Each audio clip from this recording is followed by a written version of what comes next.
오늘은 이 기도 외에는 이라는 제목으로 말씀을 나누고자 합니다. 오늘 본문은 우리가 잘 알고 있는 말씀이죠. 큰 무리가 제자들을 둘러싸고 있고 서기관들이 제자들과 더불어 변론하고 있습니다. 마치 상상해 보면요, 제자들과 서기관들이 변론하고 있는 모습이죠. 그리고 그 주위에는 큰 무리가 둘러싸 그 변론을 지켜보는 듯한 그런 장면이 상상되기도 합니다. 이 당시에는 예수님과 몇몇의 제자들은 함께 있지 않았습니다. 예수님은 어디에 계셨냐면 이 당시에는 변화산, 우리가 나누진 않았지만 변화산에서 계시다가 이제 내려오시는 그 장면입니다. 산 위에서는요, 그 변화산, 예수님과 제자들이 변화된 그 모습을 경험하는 하나님의 영광을 보았지만, 동시에 산 아래에서는 이런 논쟁이 진행되고 있음을 우리는 볼 수 있습니다. 그때에 예수님께서 내려와서 묻습니다. 너희가 무엇을 그들과 변론하느냐라고 묻습니다. 그 순간 무리 중에 한 사람이 나와 말합니다. 선생님, 말 못하게 귀신 들린 내 아들을 선생님께 데려왔습니다. 그런데 선생님의 제자들이 능히 이 귀신을 쫓아내지 못했습니다. 라고 그렇게 말하죠. 여기에 우리가 변론이라는 단어는요, 단순한 대화가 아닙니다. 이 헬라어로 보면요, 따지다, 논쟁하다, 또 공격적으로 대화하다, 또 힐난하다라는 다소 공격적인 의미로 쓰인 단어가 이 논쟁이라는, 변론이라는 단어입니다. 즉, 이 변론은요, 이 마가복음에서 대부분 예수님을 시험하거나 이렇게 공격하는 장면에서 이 단어가 쓰이기도 했습니다. 즉, 지금 서기관들은 지금 그 귀신 들린 아이를 고치고자 하는 그 문제에 집중하기보다 그 아이를 고치지 못한 제자들의 실패를 빌미로 그들을 공격하고 있는 장면이죠. 지금 제자들과 서기관들, 그리고 큰 무리의 관심이 어디에 있습니까? 그들은 지금 누가 옳은가, 어느 말이 맞는가, 무엇이 진짜인가, 이것에 모든 관심이 쏠려 있습니다. 동시에 이런 사이에 잊혀진 사람이 있죠. 그 사람은 바로 귀신 들린 아이입니다. 그 논쟁의 시간에도 귀신 들린 아이는 여전히 그 귀신으로 인하여 괴로워하고, 귀신은 어떻게 해서든 그 아이를 죽이려고 그렇게 하고 있는 상황입니다. 그런데 정작 그 문제를 위해서 왔던 사람들의 관심은 그 귀신 들린 아이가 아니라 누가 옳으냐라는 그 외적인 것에 마음이 뺏겨버렸죠. 그러나 예수님의 관심은 달랐습니다. 예수님이 이 변론의 이유를 들으셨을 때 예수님은 무엇이 옳으냐, 자신을 변호하지 않으셨습니다. 예수님은 단지 그 옳고 그름을 따지는 것이 아니라 지금 또 그 귀신으로 인하여 힘들어하는 그 아이를 향해 시선을 보이셨습니다. 그리고 예수님은 이렇게 말씀하시죠. 그 아이를 내게로 데리고 오라. 그리고 그 아이를 고쳐주셨습니다. 예수님은 논쟁을 이기기 위해서 기적을 행하신 것도 아닙니다. 봐라, 너희가 논쟁하는 제자들이 실패한 것 같지만 나는 실패하지 않는다라는 것을 보여주기 위하여 이 기적을 행하신 것이 아니었습니다. 자신의 권위를 증명하기 위하여 능력을 행하신 것도 아닙니다. 단지 귀신 들린 자를 회복하는 것, 자신을 찾아온 그 영혼을 불쌍히 여기시고 고치시는 것, 그에게 생명을 주시는 것, 이것이 예수님의 일으키신 그 사명이죠. 예수님이 이런 일을 행하신 것은요, 단지 자신이 이 땅에 오신 이유였기 때문입니다. 지금 서기관들과 사람들은 나름 중요한 일을 하고 있다라고 생각할 수도 있습니다. 서기관들은 당시에 그 사회를 흔들어 놓고 혼란하게 할 만큼 그렇게 이슈였던 그 예수님에 대해 정말 예수가 어떤 분인지, 정말 진실인지 거짓인지를 밝히는 것이 중요하다라고 생각했지 모릅니다. 그래서 서기관들은 예수를 그래서 따라다녔죠. 서기관들과 많은 사람들은 예수를 따라다니는 이유가 정말 예수를 만나기 위하여, 예수의 말씀을 듣기 위해서가 아니라 저 예수가 진짜인지를 따지기 위하여 따라다니기도 했죠. 그러던 가운데 오늘 실패를 목격하고 변론하기 시작한 것이죠. 또 이런 상황에서 제자들은요, 자신이 실패했지만 예수를 변호하는 것이 자신들에게 중요한 일이다라고 생각했을지도 모릅니다. 그런데 그러다 보니 정작 중요한 그 귀신 들린 아이를 잊어버리는 그런 일이 생겨난 것이죠. 이들 모두가 놓친 것은 바로 그 문제의 본질이었습니다. 문제의 본질을 놓치면 그 문제는 해결될 수 있지 않고 오히려 그 논쟁은 더 이상한 외적인 것으로 빠져버리게 됩니다. 예수님께서는 오늘 중요한 말씀을 하시죠. 19절 말씀에 보면 믿음이 없는 세대여 내가 얼마나 너희와 함께 있으며 얼마나 너희에게 참으리요 라고 말씀하십니다. 믿음이 없는 세대라는 게 어떤 세대일까요? 이렇게 능력을 행하지 못하는 세대가 믿음이 없는 세대일까요? 믿음이 없는 세대는 몇 가지 특징이 있습니다. 첫째는 문제를 해결하기보다 분석하기를 좋아합니다. 옳고 그름을 따지기를 좋아하죠. 둘째는 기도하기보다 토론하기를 좋아합니다. 세 번째는 능력을 구하기보다 책임을 따져 묻기를 좋아합니다. 서기관들은 자신들은 그 문제를 해결할 능력이 없음에도 고치지 못하면서도 그 문제를 비판하고 있습니다. 제자들은 하나님 앞에 구하는 자신들이 배운 기도하지 않으면서 그 문제를 해결하려 하고 있습니다. 그리고 무리들은 단지 구경하고 있습니다. 이것이 믿음이 없는 세대의 특징입니다. 본질을 위해 뭔가를 하려고는 하지만 본질 자체를 잊어버리는 세대가 바로 믿음이 없는 세대죠.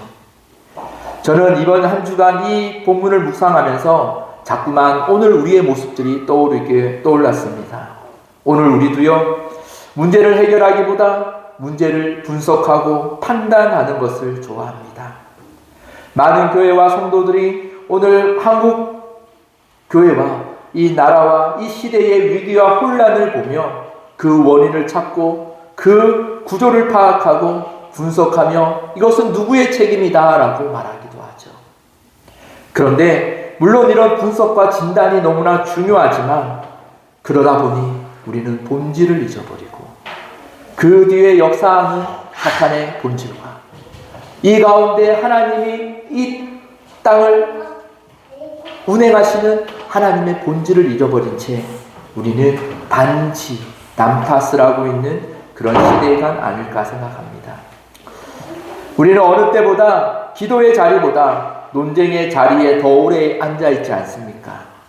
서로 다른 해석과 서로 다른 주장으로 우리는 갈라지고 나뉘고 서로를 비판하고 서로를 정죄하는 그런 현실을 우리는 이미 경험하고 있습니다. 또 우리는 토론하기도 좋아합니다. 이야기를 좋아하죠. 그래서 많은 교회에 회의가 많이 있습니다. 많은 교회에 위원회도 많이 있습니다. 많은 기관들도 있습니다. 이 모든 것이 사실은 교회를 위한 것이죠. 교회를 위해서 만들고 이루어지는 것이지만 우리는 본질을 잊은 채 우리는 그렇게 논의하고 토의하는 것으로 교회의 모든 것들을 해결하려고 하는 그런 미련한 방법을 택하고 있지는 않습니까? 회의는 길어지고 기도는 짧아지죠. 대책은 쏟아지는데 우리에게 애통하는 마음은 줄어들고 있죠. 전략들은 세워지는데 그 안에 능력이 나타나지 않는 그런 시대입니다. 이런 시대는 지금 우리가 읽고 있는 마가복음 9장의 장면과 다르다라고 할 수 없습니다. 산 아래에서는 논쟁은 있었지만 변화산 산 위에서는 하나님의 영광이 있었다라는 것을 기억하십시오. 그래서 우리는 산 아래의 논쟁의 자리가 아니라 산 위에서 하나님의 영광을 구하는 그런 거룩한 능력 있는 성도들로 세워져야 합니다. 교회의 위기는요, 아이디어의 부족이 아닙니다. 공감하는 이해가 부족해서가 아닙니다. 교회의 위기는 기도의 자리가 사라지기 때문이죠. 능력은 말씀과 기도 외에 일어나지 않습니다. 그저 흉내만 낼 뿐입니다. 그리고 이 모든 문제의 본질은 결국 우리의 신앙에 달려있죠. 교회의 구조가 문제가 아니라 이 시대의 흐름이 문제가 될 수는 없습니다. 사람들의 문제가 아니라 결국 나의 신앙에 문제가 있다는 거죠. 여러분들은 지금 어떻게 신앙생활을 하고 계십니까? 이 세상 속에서 어떻게 그리스도인으로서 살기 위하여 힘쓰고 있으십니까? 우리는 분석하며 논쟁하며 살아가고 있지 않습니까? 토론하며 살아가고 있지 않습니까? 어떠한 방법들을 찾으며 대책을 마련하고 있지 않습니까? 그러나 그 모든 것으로 우리는 그리스도인으로 살아갈 수 없을 것입니다. 그리스도인처럼 살아가려고는 할지는 모르지만 그리스도인으로 살 수가 없습니다. 왜냐하면 하나님이 우리에게 말씀하신 그 방법, 오직 기도와 말씀으로 우리가 거룩하여지고 예수께서 친히 자신의 공생애를 통하여 모본으로 보여주신 그 기도의 자리에서 그 기도의 힘으로 우리는 그리스도인으로서 살아갈 수 있는 힘이 우리에게 부어지기 때문입니다. 여러분, 다른 방법이 없습니다. 오늘날 우리는요, 많은 방법을 어쩌면 할 수 있는 것을 다 해보는 시대인 것 같습니다. 그러나 단 하나, 기도하는 것을 잊어버리고 있는 시대죠. 아니, 우리 모두는 기도하는 삶을 살고 있다라고 스스로 이야기할 것입니다. 그런데 여러분, 정말 내 삶에 기도의 시간들, 기도의 자리들을 개수해보면 우리는 하나님 앞에 우리의 연약함을 고백할 수밖에 없겠죠. 오늘 말씀을 통해서 우리의 신앙을 꿰뚫어 보시며 말씀하시는 그 예수님의 음성을 듣기를 원합니다. 기도 외에는 다른 것으로는 이런 종류가 나갈 수 없느니라. 이 말씀은 단지 귀신을 쫓아내는 능력의 기술들을 말씀하시는 것이 아닙니다. 이것은 우리가 살아가고 있는 영적인 세계의 원리를 말씀하시는 거죠. 여러분, 사탄의 관계는요, 현실과 영적인 세계를 구분하게 만듭니다. 현실은 현실이고 영적인 것들은 영적인 것처럼 생각하게 합니다. 그리고 사탄은 우리에게 이 현실에 우리의 관심과 우리가 몰입하게 만들죠. 때로는 반대로 지나치게 영적인 것에 우리의 관심을 쏟고 그것에 몰입하게 만듭니다. 그러나 이 두 가지는 잘못된 집중을 일으키죠. 이것이 사탄이 오늘날 우리 교회에, 우리 한국교회에 이 시대에 역사하는 본질입니다.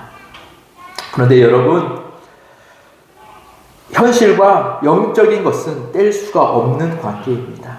영적인 것은요, 현실에 영향을 미쳐요. 반대로 현실도 영적인 것에 영향을 미칩니다.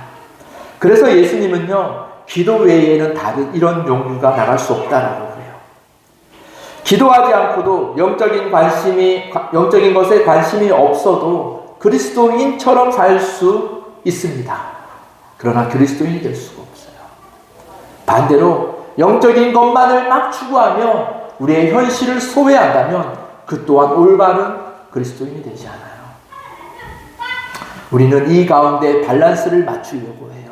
여러분, 밸런스를 맞추려고 하지 마십시오. 왜냐하면 다른 것이 아니기 때문이에요.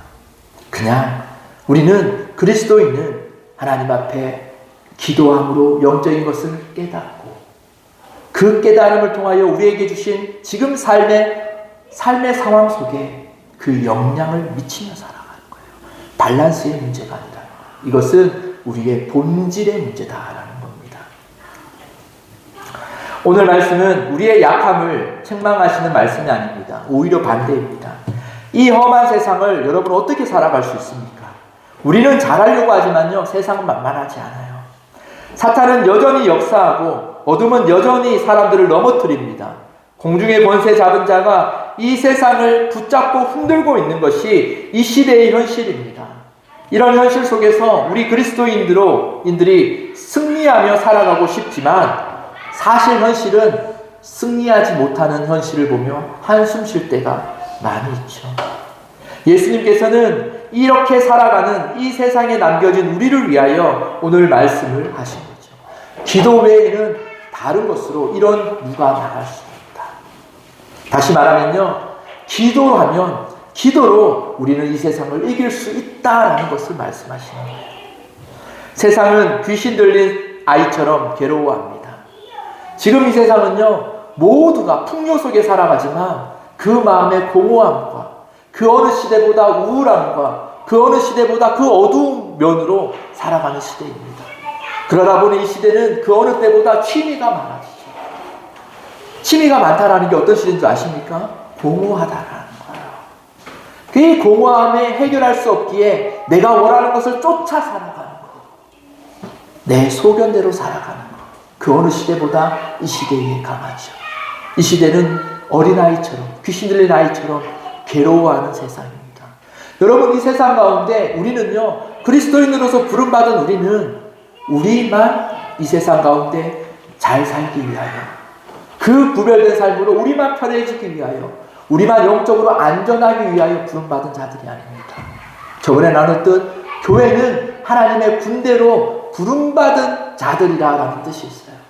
우리는 이 땅 가운데 그 괴로워하는 세상을 향하여 우리는 그들을 예수의 마음으로, 그들을 불쌍히 여기는 마음으로 주께서 허락하신 그 능력을 가지고 이 세상 가운데 그들을 돌봐야 되는 사명을 가진 자들입니다. 그러기 위해서 무엇을 해야 됩니까? 그러기 위해서는 우리는 기도해야 돼요. 우리는 세상과 구별되어야 돼요. 그런데 우리는 세상과 같아지려 하는 그런 시대 가운데 살고 있죠. 여러분, 오늘 말씀을 통하여 우리가 우리의 신앙의 자리를 분명히 할 수 있기를 원합니다. 우리는 기도하는 자리로 우리는 살아가야 됩니다. 누군가는, 어떤 성도는 기도의 사명을 받았어. 그런 문제가 아니에요. 우리 모두는 기도의 자리에서 시작해야 돼요. 그것이 하나님이 우리를 부르신, 교회를 부르신, 그리고 이 교회 가운데, 이 세상 가운데 우리를 그냥 던져두신 게 아니라 하나님이 우리에게 분명히 이길 수 있는 그 힘과 권능을 주신 그 통로가 기도의 자리다라는 겁니다. 기도는 단순히 종교 행위가 아닙니다. 기도는 능력의 근원입니다. 기도는 하늘의 권세를 이 땅으로 끌고 오는 통로입니다. 제자들은 사역을 했지만 기도하지 않았습니다. 그렇기에 그 실패가 이어지는 것이죠. 기도 없는 신앙은 형식은 있지만 능력이 없어요. 말은 있지만 권세는 없습니다. 그러나 기도하는 신앙은 조용히 보여도, 조용하게 보여도 하늘이 움직이는 그 능력이 그에게 있다는 것이죠. 여러분, 오늘 이 시간 우리가 이 세상, 이 설을 맞이해서 이 세상을 위하여 품고 한번 결단해 볼 수 있기를 원합니다. 내 살기도 벅찬데 이런 마음이 아니라, 내 살기도 내가 벅차지만 하나님이 나를 부르신 그 목적에 따라 내가 내 지경을 넓혀 기도의 자리로, 기도의 시간으로 이 세상을 품어보겠다라는 거룩한 열정을 품어볼 수 있기를 원합니다. 그리고 기도의 자리들을, 그 시간들을 결단해 볼 수 있기를 원합니다. 지레짐작으로 내가 못할 것 같다라고 가는 것이 아니라, 내가 못할 것 같지만 하나님을 의지하여 해보길 원한다라는 거룩한 결심으로 나아가길 원합니다. 그러면 우리의 중심을 보시는 그 하나님께서 우리의 연약함을 하나님이 친히 도우심으로 그 마음을 통하여 하나님이 우리의 기도를 사용하여 이 마지막 때에 하나님이 마땅히 행하실 바를 행하는 거룩한 그런 믿음의 통로들이 되게 될 것입니다. 그렇게 우리가 승리하는 우리 초곡 시온교회와 모든 성도들이 되기를 소망합니다. 기도하겠습니다. 하나님 아버지,